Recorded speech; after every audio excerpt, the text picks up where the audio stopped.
Today we're going to talk about using ChatGPT for board games. Board games have interesting rules.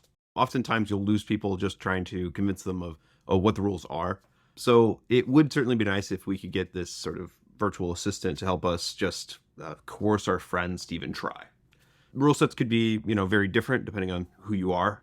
I'm sure many of your families have their own versions of Monopoly rules or other board games that are maybe like familial in a way.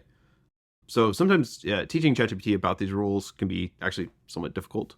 You have to kind of include like long prompts, tell it like the details of like what you're doing. In my case, I certainly give ChatGPT a really hard challenge in that I play D&D. So Dungeons and Dragons is this really complicated rule set. It's complicated because there's a lot of possibilities of what you can do. It's probably most popularized by Stranger Things. You can see the cover art here of the first edition Player's Handbook. This rule set's complicated enough that it needs this very large, more than 100-page handbook. There are several of these handbooks, and when you start to look inside of them, they're full of tables telling you how to do certain things. Not everything is important for every session of the game, and what makes this a even more difficult challenge is that while I do have a PDF of this, and the original players, of course, had an actual physical book, there are times where you're not actually able to find the thing that you're looking for. And the reason for this is because this has been a text from this PDF has been parsed using some sort of recognition software. And that has been parsed into text that looks a lot like this. This is some of the text coming out of that, available on archive.org. And you can kind of see here, there are some mistakes, mess ups, that sort of thing. So working through this challenge, I was able to put together an application called an AD&D rulebook. This effectively is a ChatGPT for asking questions about the rulebook. So, for instance, I've already asked this, but how do I cast a fireball spell? So to cast a fire spell, you need to be a magic user and have necessary components. In the case of the fireball spell, the components are verbal and somatic. And so it gives me some information about that. So I could ask, what page can I get more information about the fireball spell? Forgot the R there. All right, so let's ask this question real quick. So 74 of the source material. So it was able to understand the history of our conversation, be able to understand where to get more information. You can see down here, I've got a list of sort of like what rule books it's actually looking at. And yeah, you get this kind of advisor. Now, overcoming some of these challenges actually gave me some other ideas about what else is like really possible with AI. And so that's really what I wanted to share today. I think this kind of challenge of having data inside of a PDF or a data inside of kind of any system that's not very searchable, AI is really now able to help us be able to take that information and extract it into something that's a lot more approachable. Right? A conversation is, of course, more approachable. Everyone's building chat clients. It's not necessarily the 100% right way to do it. But it's certainly a great way of being able to ask a very abstract or a very semantic question, like I'm asking here.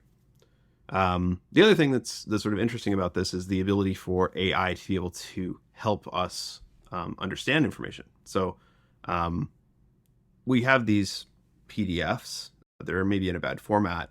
We can actually use ChatGPT, and what I've done with ChatGPT is kind of used it to take this original set of text and fix a lot of the kind of mistakes here. So like I've got this mistake here.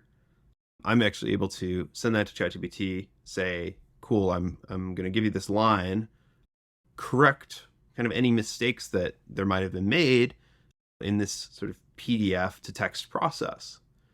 And it's actually able to go through and fix a lot of these. There are some cases where it can't.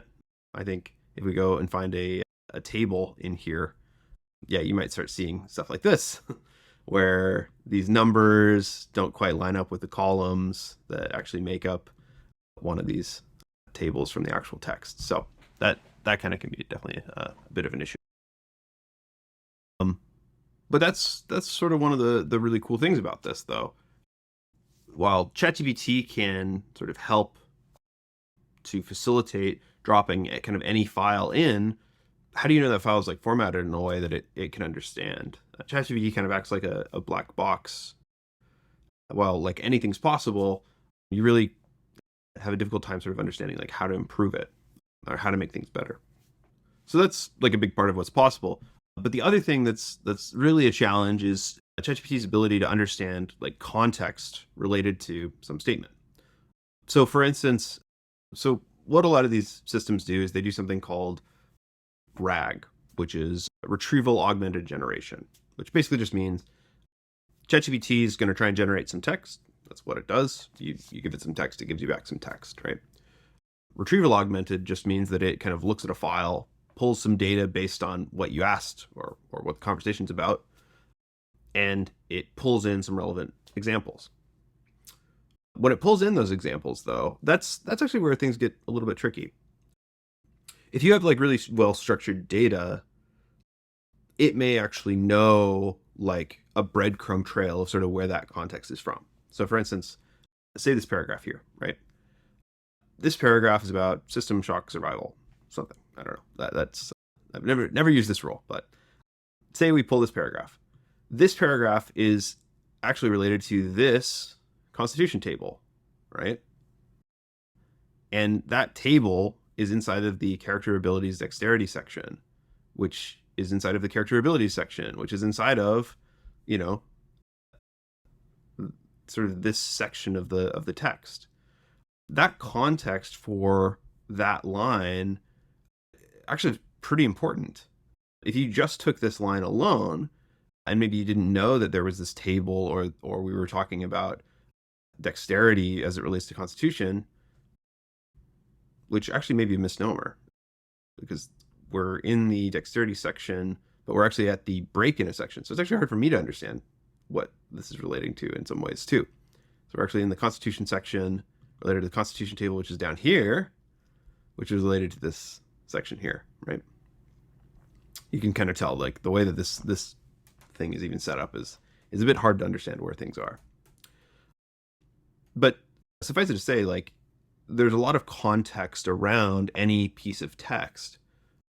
And while ChatGPT does a great job of being able to take any PDF, be able to do a kind of general parsing of it, if you want something that's a really advanced solution or you have a really specific need, you're going to need something more specific.